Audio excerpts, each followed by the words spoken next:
I would suggest taking up meditation because meditation is the practice of focusing on certain things. So you become more aware of where your thoughts are going, where they came from, and how to take control of them when they lead you astray, right?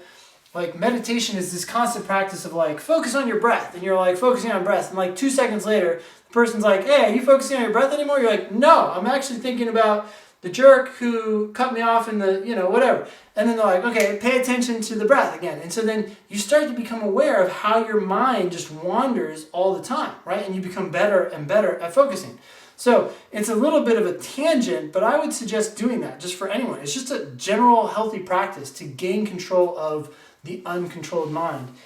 The second thing I would do is when you're doing reading comp passages, I would keep in mind that they're only 15 sentences. This is a 4-minute exercise, right? You only have to focus for that long. It's not like, I think if we feel like the task is bigger than it actually is, it's easier to wander because there's this like barrier to like, oh, I'm gonna have to get through this. Well, actually it's not that long. It's gonna be over pretty soon. You can do it. You can focus for that long.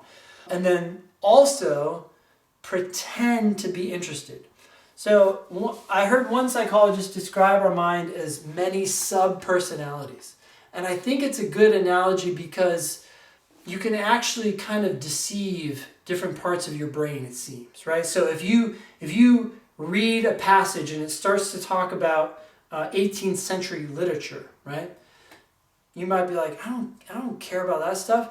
Just start pretending to be interested. Be like, wow, well, I wonder what 18th century literature was like, right? And then there's like another part of your brain that is kind of oblivious to deception. It's just like, oh, that part of the brain is interested in this. Maybe this is something I should be interested in. And it seems to allow people to engage more. Fake it till you make it. It actually works on some level. It's kind of like smiling and then you actually start to feel happier, right? Like you're tricking some other part of your brain. You're like, oh, well, we must be happy. We're smiling right now. Pretend to be interested and then it will start to become more interesting.